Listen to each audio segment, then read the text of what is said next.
చాలామంది స్టార్టింగ్లో నమ్మకస్తులుగా ఉండి తర్వాత వైదొలిగిపోయినటువంటి వాళ్ళు ఎంతమంది ఉన్నారు. ఎందుకని వాళ్ళు పూర్తిగా నమ్మకస్తులుగా ఉండలేకపోతున్నారని చెప్పిన పరిశుద్ధ గ్రంథంలోని మత్తయి సువార్త 16:24 చూద్దాం. ఎందుకు వాళ్ళు నమ్మకస్తులుగా ఉండలేకపోతున్నారు, పూర్తిగా ఎందుకు నమ్మకస్తులుగా ఉండలేకపోతున్నారు అంటే మత్తయి సువార్త 16:24 చదువు. అప్పుడు యేసు శిష్యులను చూసి ఎవడైనను వెంబడింపగోరిన యెడల తన్ను తాను ఉపేక్షించుకొని తన సిలువను ఎత్తుకొని నన్ను వెంబడింపవలెను. అది ఒక అతను కూడా దేవుని యొక్క సంఘంలో బాగా నమ్మకస్తులుగా ఉండేవాడు. ఎంత నమ్మకస్తులుగా ఉండేవాడు అని అంటే అక్కడ ఏ ప్రోగ్రామ్ జరిగినా ఆయన ఉండేవాడు, దాసునికి నమ్మకంగా ఉండేవాడు, పరీక్షలు ఎంతగానో చేసేవాడు, శక్తివంచన లేకుండా చేసేవాడు. కానీ తనలో ఒక బలహీనత ఉంది. ఎంత బలహీనత తెలుసా? అమ్మాయిలకి ఇచ్చారు. ఏం పిచ్చి? ఈ అమ్మాయిలు ఎవరైనా కనపడ్డారు అనుకోండి, ప్రేమగా మాట్లాడనుకోండి, వాళ్ళతో ఏంటంటాడు, ఏదో రీతిగా వాళ్ళని వాళ్ళని డబల్ మీనింగ్ మాట్లాడటము, ఏదో రీతిగా చేసేవాడు. ఇలా చేసి ఆయన ఏం చేశాడు తెలుసా?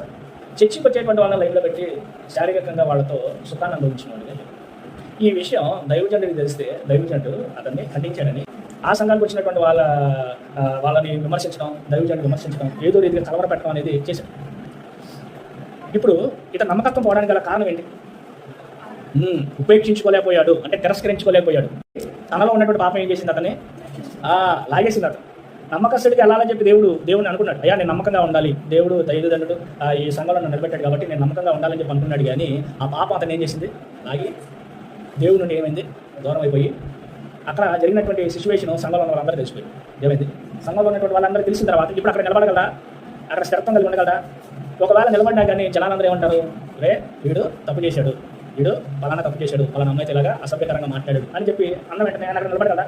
తనకి పరిచర్య అక్కడ నమ్మకంగా చేయాలని చెప్పి అనిపించినా కానీ ఇప్పుడు తనలో ఉన్నటువంటి తప్పు అతను ఏం చేస్తుంది? అతన్ని వెనక్కి లాగి ఎత్తు పొడిసి నువ్వు పాపివి, నువ్వు ఇక్కడ ఉండటానికి వీల్లేదు అని చెప్పి వెంటనే ఏమవుతాడు అని అంటే డివేట్ అయిపోతుంది.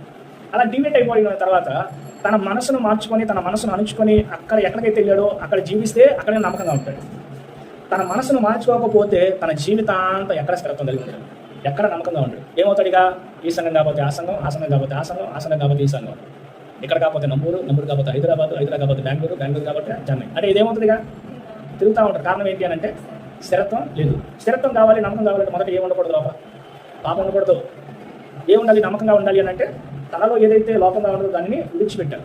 ఎప్పుడైతే అలా విడిచిపెడతారో వాళ్ళు నమ్మకంగా ఉంటారు.